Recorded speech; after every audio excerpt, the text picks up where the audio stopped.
Thauban Thong Makhagi Paringda Leiba Dukal Amagi Mamangda Bom Ama Taraga Leirmle Hari Kandana Kadi Maramgi Bom Adu Thanamlibano Haiba Khangdri Manipur gi singi mafam singda lairiba khulai paiba sing takthonabagi damakta operation sathanaba siam sari siam political solution puraktri phauba buffer zone sing ikai khumnagadabani haina siam khemsana khangankhre KZC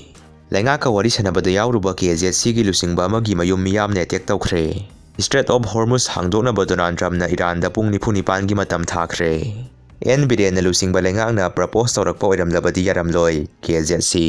CM na kuki singi mihut singa wari sanakibagi matangda Manipur miyamda marik sumna paudamgadabani kokomi lakadawriba mikhanda party amatana mitop singda ticket piroisi Mahesor Thaunauzam Assamda militant singi attackda police personnel nipan asoapan nangkhre drug cartel sing phanaba IDP sing khundaraita hanaba Amisa Hana Chief Minister da khangalakre wari sanase yaramdaba kuki zo council ahanba oina hojikti wari sanare yanabadi leitri CM karigumba ani suba round gi wari sanarabadi Imphanda ohenaba hek ngamba makai khonagani White House da Ukraine gi President Zelensky ikaiba pikhraba matung Japan gi PM busu Trump na ikaiba pikre NREF thengnaba maphamda mayoknaragani hatkani hairi KZBB